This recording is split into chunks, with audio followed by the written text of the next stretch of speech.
Good morning, students. I hope you all are doing well.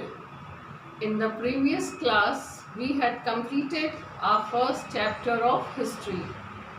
Today, we will start with the second chapter.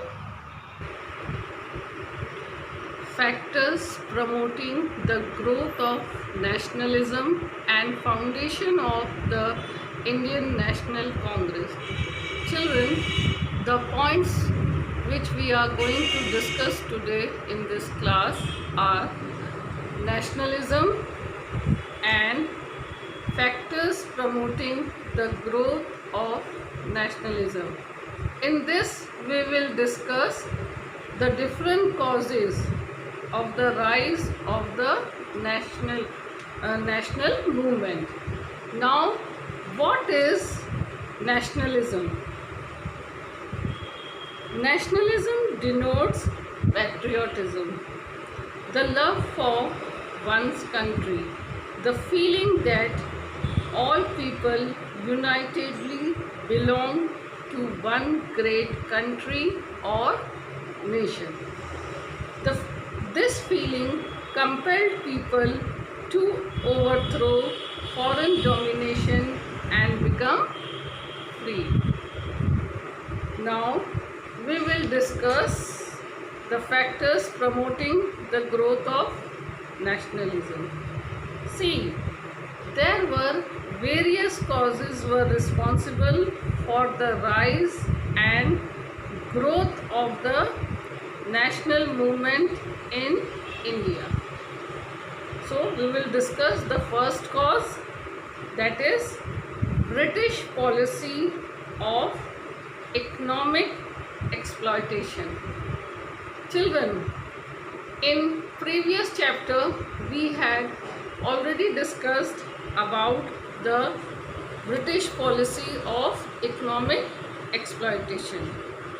How the British exploited the people of India.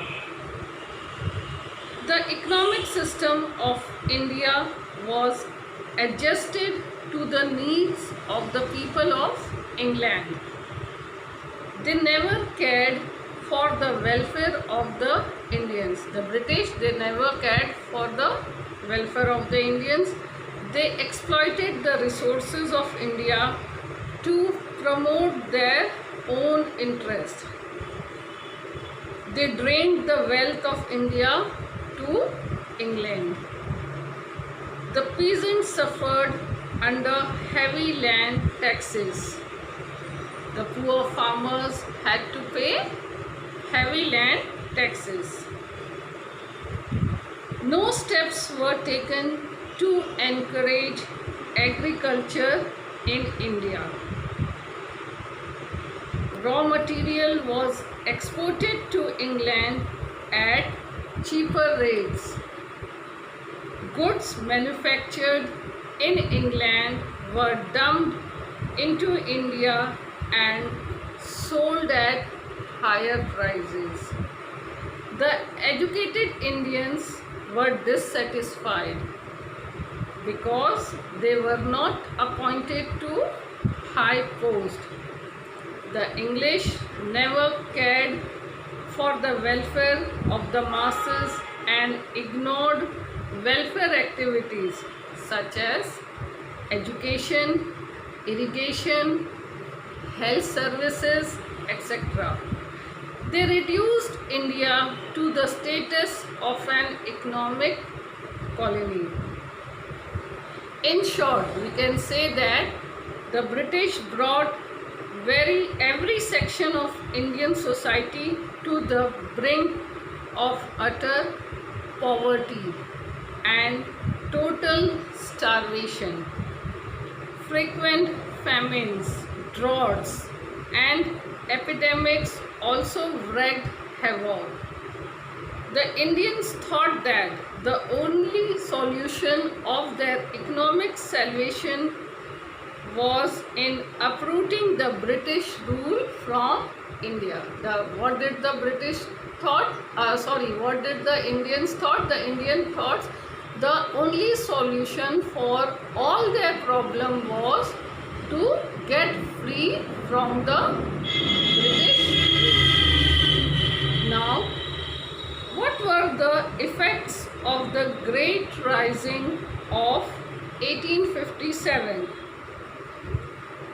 See, the British crushed the revolt of 1857 ruthlessly and committed many cruel and shocking acts. Many people were killed on both sides. The British began to suspect the Indians and doubt their loyalty and integrity. Means they did not trust the Indians. The revolt created discontent and dissatisfaction amongst the Indians, and the Indians began to hate the English rule in India, and this gave a birth to a new political consciousness and strengthened the sentiment of nationalism. There was a general national awakening which gave rise to the national movement. Now we will study about British imperialism.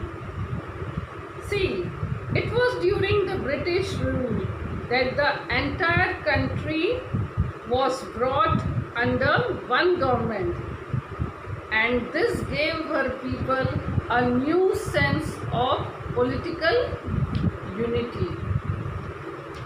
The British established a strong central government and introduced a uniform system of law and administration in the country.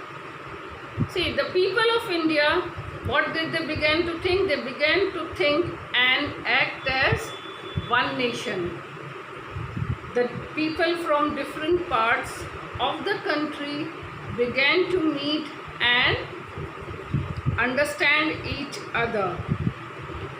The national sentiment unified the Indians and joined them as one nation. The anti-imperialistic feeling led to the rise of nationalism, and it encouraged the people of India to uproot the British imperialism from India. Now the next point is repressive colonial policies. The nature of the British colonial rule over India helped the growth of national sentiment among the Indians. The British had conquered India to promote their own interests. Why did they conquer India? They conquered India to promote their own interest, and so they followed repressive policies so as to make India useful and dutiful to the needs of Britain. Lord Lytton, the Viceroy of India, acted as a catalyst for the growth of nationalist movement in India. Lord Lytton introduced the Vernacular Press Act and Indian Arms Act. The Vernacular Press Act prohibited vernacular papers from publishing any material that might excite feelings of dissatisfaction against the British government. In 1882, this act was cancelled by Lord Ripon. The maximum age limit of the Indian Civil Service examination was reduced from 21 to 19 years. Why this was done? Why was it reduced? This was a calculated move to ruin the prospects of Indian candidates for the Indian civil service. The import duties on the British textiles were removed. This proved harmful for the Indian industry. The bill, which was introduced by the Viceroy Lord Ripon, sought to abolish judicial disqualification based on racial distinction. The Indian district magistrate and judges were empowered to try European offenders on the condition that the accused were to have the benefit of trial by a jury, a body of people who decide whether the accused is guilty or not. This bill made it clear that to the Indians that no justice and fair play could be expected where the interests of the European community were involved. Now we will study about binding influence of the means of transport and communication. See, the improvements in the means of transport and communication quickened the pace of free movement in the country. The English, they built road and railways and set up post and telegraph offices in India. The Indian leaders, they used these means to carry messages of the national movement to all part of the country. All the messages were carried by these means. These means enabled the leaders and the people to meet together. By these means, the people there met together and they discussed their problem and chalked out plans for uprooting of the British rule and for the liberation of the country, for the freedom of the country. The next point is about the Western thought and education.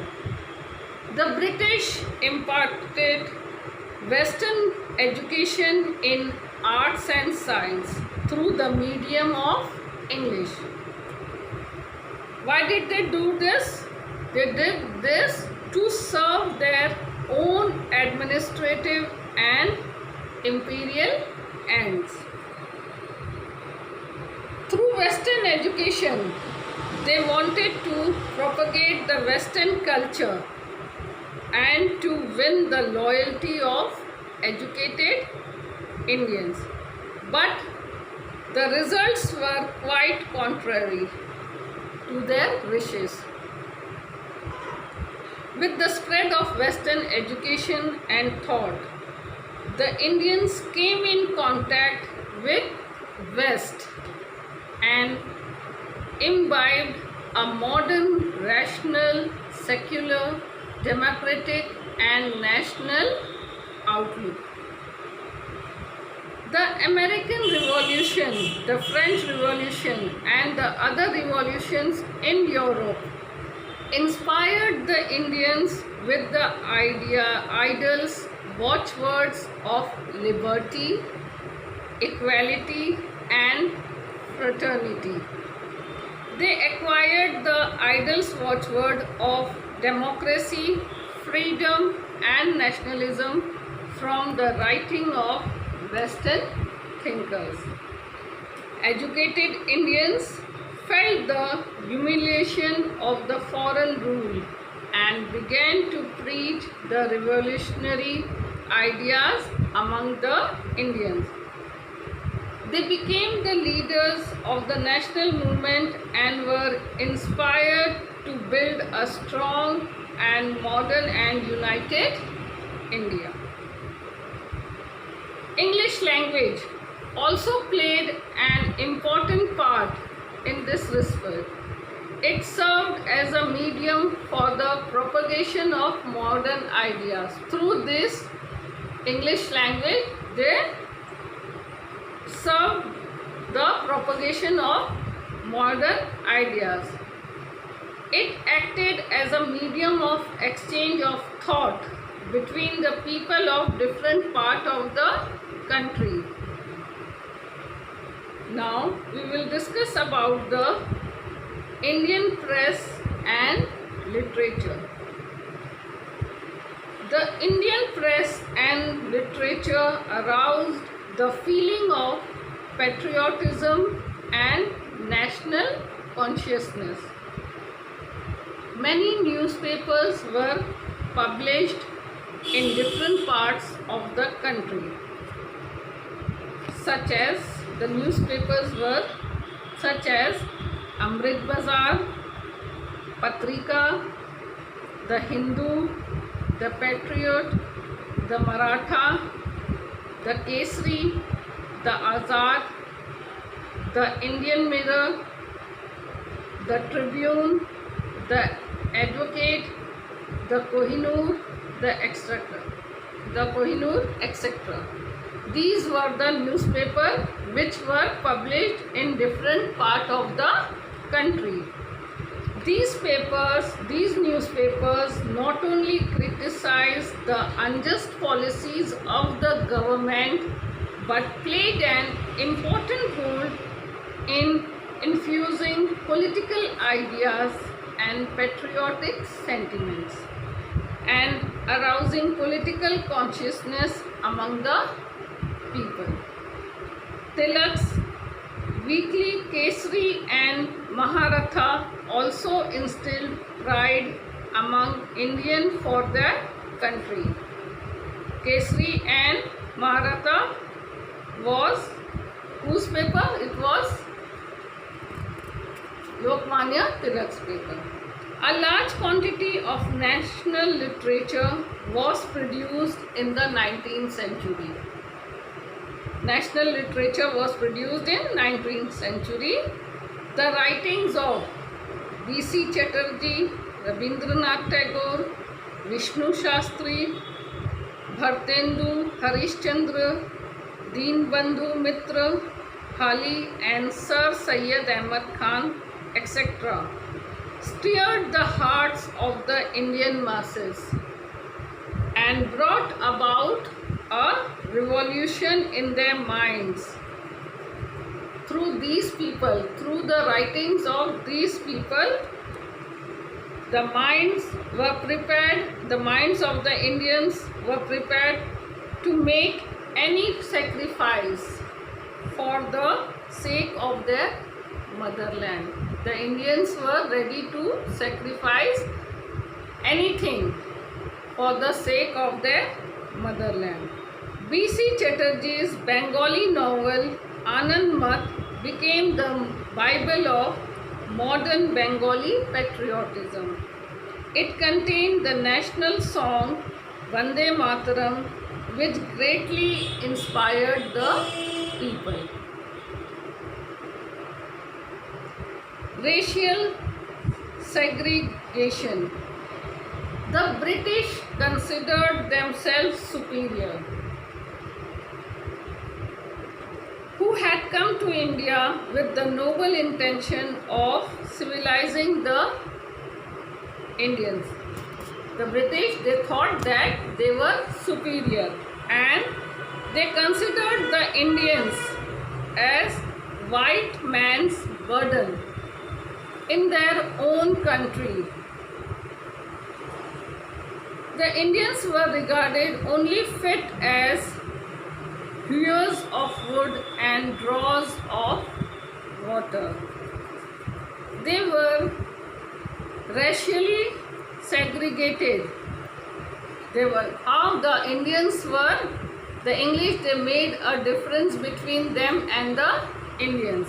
The Indians were not allowed to travel in the same compartment with the Englishmen. The Indians were not allowed to enter into clubs and hotels meant for the Englishmen.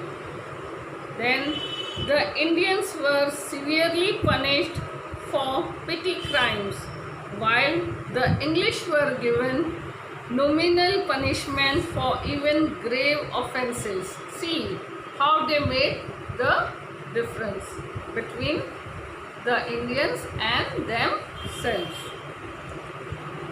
Now we will discuss rediscovery of India's glorious past.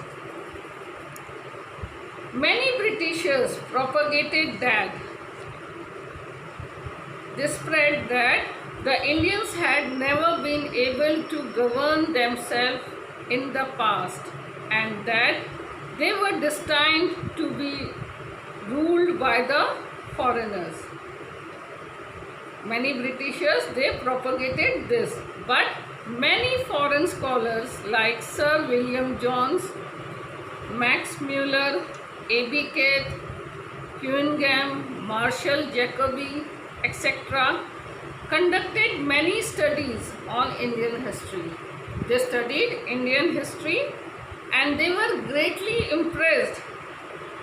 These scholars, after studying Indian history, they were impressed by the political, social and cultural advancement of India in the past. They even praised the rich cultural heritage of India to the utmost.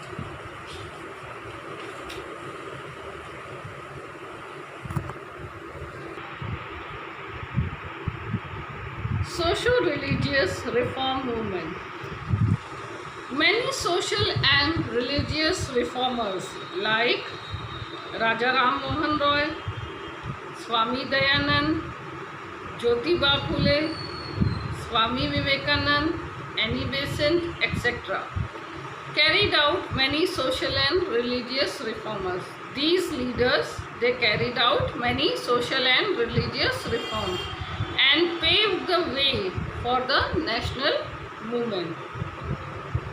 These leaders inspired the people with the ideas of self-respect, self-confidence and self-reliance and rose in them the feeling of patriotism and nationalism.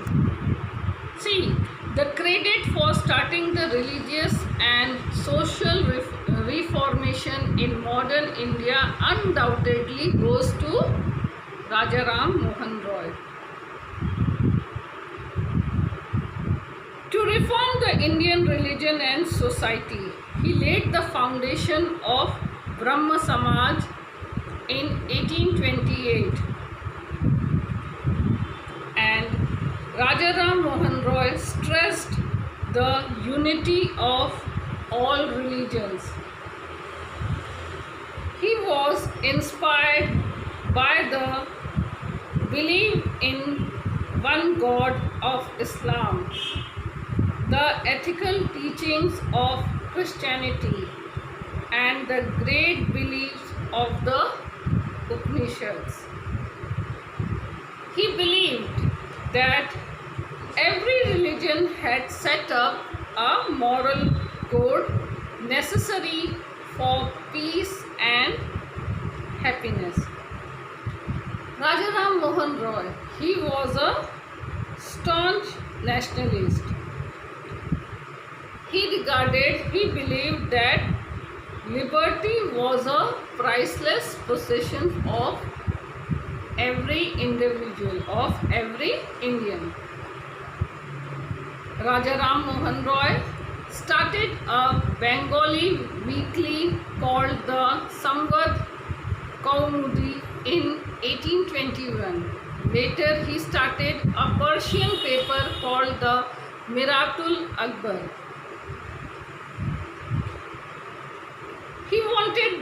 Raja Ram Mohan Roy, he wanted the military budget to be reduced. Why he wanted so? So that more funds were available for the activities concerned with the health and education of the people.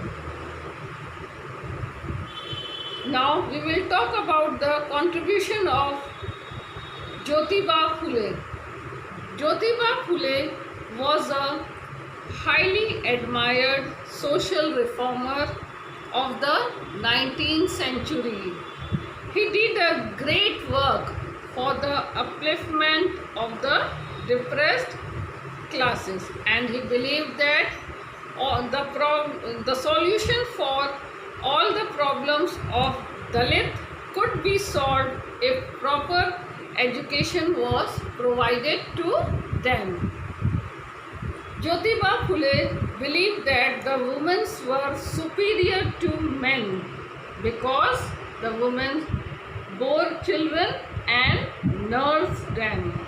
He established in 1848 one of the first girls' school college in India. He also set up an orphanage in 1864 to provide shelter to poor widows and their children. He also opened many schools for the upliftment of downtrodden people.